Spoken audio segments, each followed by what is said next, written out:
Hello everyone, I'm Marina and it's Sakramel School.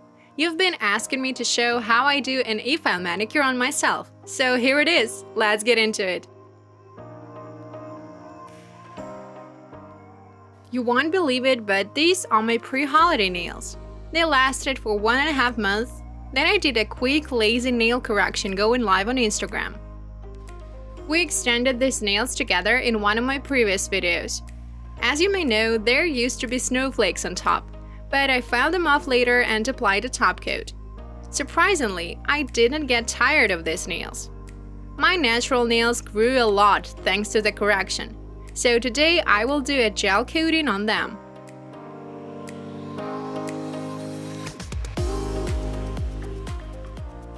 To be honest, I have not had short nails for a while, so it will be some kind of experiment for me.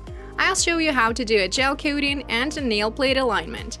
I will wear my nails short for some time and then I extend them back since I'm used to wearing long nails. I remove the old coverage with a carbide drill bit up to the thin underlay.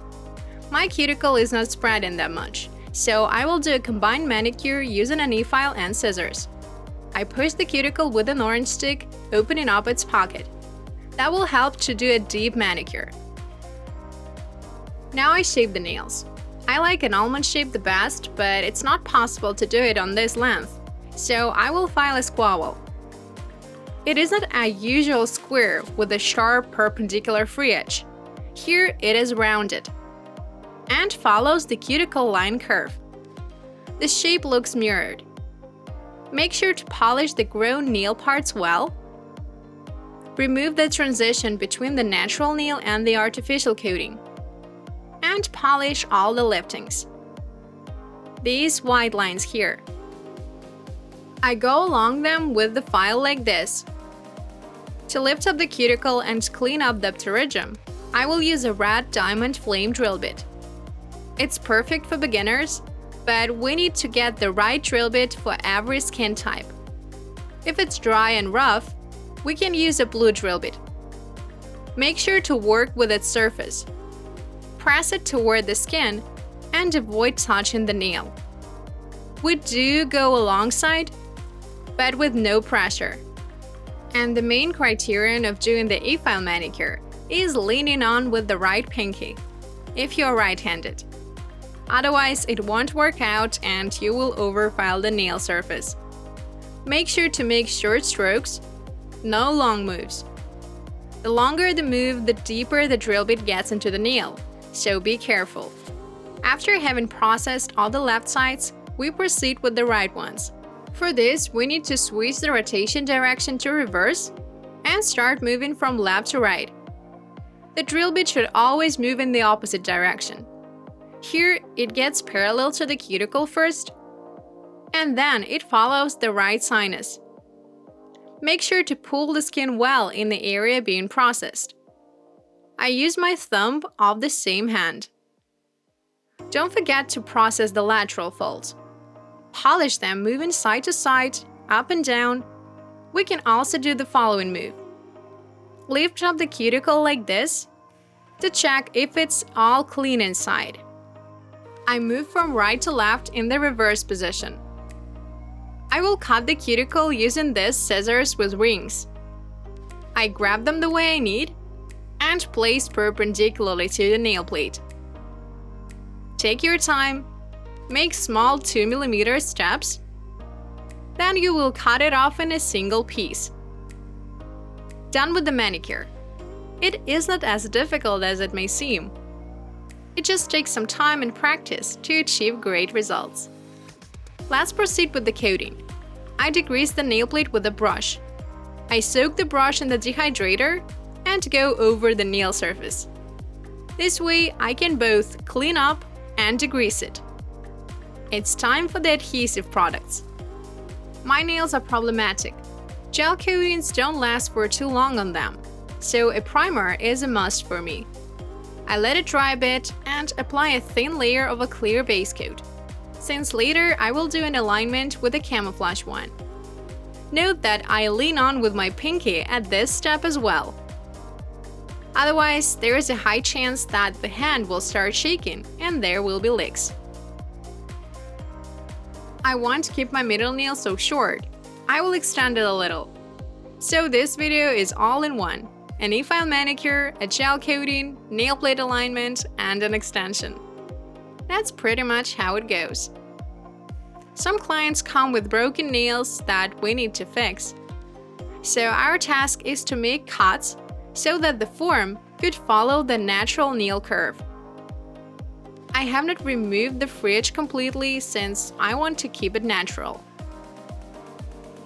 I use a measuring tool to check the exact length, so as not to file a lot later. I'm using this milky gel for the layout. It looks similar to the natural nail color, so it won't be that noticeable from the inside, as many camouflage gels are. The underlay is super thin, so we need to remove the form carefully. For this, I press it well and stick the lower ears and pull it down like this. I touch up the shape, and now I will do an alignment using a camouflage base coat.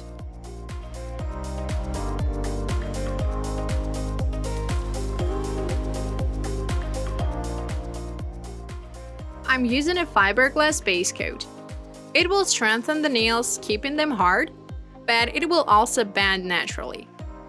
I haven't noticed this tiny hair on the ring nail, but now I know that it's somewhere there hidden under the coating. It actually happens pretty often, and clients can see them from their side, while we can't. So they try to prove that there's a hair stuck somewhere there, but you just can't see it. And when we turn the finger over, we can finally see it from the client's point of view. Give a thumbs up if you see what I mean. I cover up the nail plate with the first layer and then put a drop near the cuticle. My nails are upgrowing and trampling, so I need to build them up in this area. After polymerization, the base coat layer starts to bend together with the natural nail, strengthening it. I want to make it a bit thicker, since I want to keep the camouflage color instead of applying gel polish. So I apply a very thin base coat layer with no alignment. I just slightly spread it with a thin brush and turn the nail over. Done with the coating. This pink shade looks amazing. I'm a huge fan of pastel shades. Now I want to add a simple nail design using some sliders. I cut out the patterns I like. I soak them, and using a stamp, I transfer them onto the nail plate. I smooth out all the air bubbles with a silicone brush. It's also called a silicone hoof. I remove the leftovers. Using a stamp makes this process easier, since the sliders don't get wrinkled.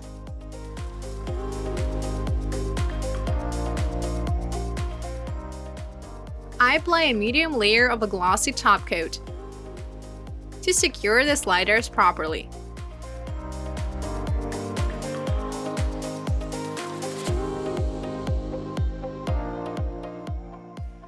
I'm using a non-tacky top coat, but since I want to add some nail powder, I still degrease the nail plate.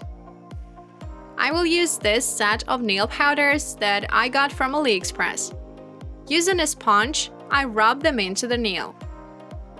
I have already done this design in one of my recent Instagram lives, and I loved it so much that I decided to recreate it on myself. Using a thick top coat, I paint lines and dots all over the nail plate.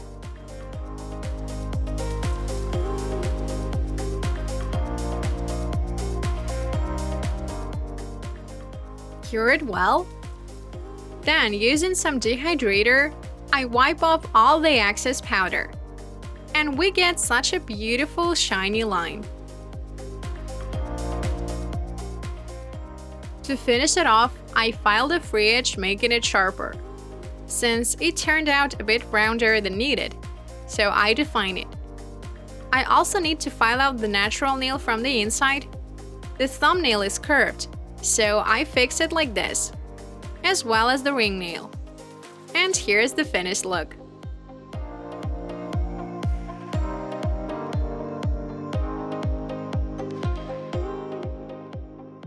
Like the result? And now you want me to do a manicure with my left hand? Then give this video a thumbs up and check out my other video tutorials. I wish you all success in your work. Bye bye.